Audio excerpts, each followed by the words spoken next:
আসসালামু আলাইকুম। অনেক দিনের একটা ইচ্ছা ছিল পুডিং তৈরি করার। যেহেতু আমরা বাড়ির সকলেই এই পুডিং খেতে খুব পছন্দ করি, তাই আম্মা মাঝে মাঝে এই পুডিং তৈরি করে। কিন্তু আজ আমার প্ল্যান ছিল যে আজকে আমি নিজেই এই পুডিং তৈরি করব। আমার পুডিং বানাতে অনেক ভুল ত্রুটি আপনারা ধরতে পারেন। যেহেতু আমি ছেলে মানুষ, তাই যতটুকু পারি ততটুকুই দেখানোর চেষ্টা করব ইনশাআল্লাহ। তো প্রথমে আমি গোয়াল ঘরে গেলাম গরুর দুধ দহন করতে। আমি প্রথমে ভেবেছিলাম আজ একটু বেশিই পুডিং বানাবো, কিন্তু পরে বললাম যেহেতু আজ প্রথম বানাচ্ছি, তাই যদি কোনো সমস্যা হয়ে যায়, তাই পরে ভাবলাম প্রথম দিন যেহেতু একটু কম করেই বানাই। পুডিং কিভাবে বানাবো এটা তো আম্মার কাছ থেকে শুনেছি, আর আম্মা কিভাবে বানায় তা তো আগেই দেখেছি। আমি এখানে প্রায় 3.5 লিটারের মতো দুধ দহন করেছি। যদিও পুডিং বানাবো মাত্র 1 লিটারের মতো দুধ দিয়ে। আমি দুধ নিয়ে রান্নাঘরে আসলাম। পাতিলটা ভালো করে ধুয়ে নিয়ে এর ভিতর 1 লিটার মতো দুধ ঢেলে দিলাম। 1 লিটার, 1 কেজি না। আমার হাতে যে মগটা দেখতে পাচ্ছেন এটা হলো 1 লিটারের মগ। এরপর এর ভিতর প্রয়োজন মতো চিনি দিয়ে জ্বালিয়ে নিচ্ছিলাম। আমি যে পাতিলটায় জাল দিচ্ছিলাম এটা ছোট হয় অনেক সময় লাগছিল, তাই আম্মা এসে পাতিলটা চেঞ্জ করে একটা হাঁড়ি দিয়ে গেলেন। আমি এদিকে দুধ জাল দিচ্ছিলাম আর রবিউলকে বললাম যে তুই ডিমগুলো ভালো করে ফেটিয়ে ফেল। আমরা এই 1 কেজি দুধের ভিতর 3টা মুরগির ডিম দিয়েছি। দুধ হালকা ঘন হয়ে যাওয়ার পর চুলা থেকে নামিয়ে নিয়ে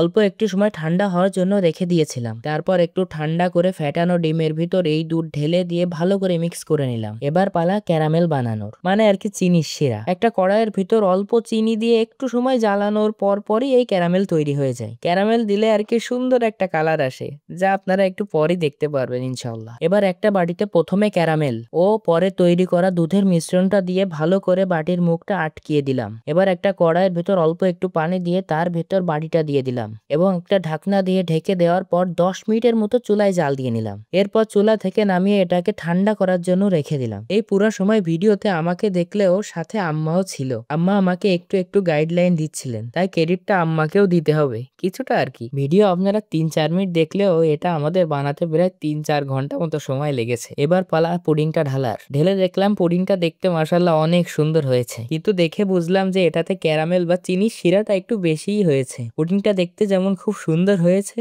খেতেও মাশাআল্লাহ অনেক সুস্বাদু হয়েছে। যেহেতু এটা আমি নিজে বানিয়েছি, তাই মনে হয় আজ খেতে একটু বেশি মজা লাগতেছিল। আজ এ পর্যন্তই। সকলে আমাদের জন্য দোয়া করবেন। আসসালামু আলাইকুম।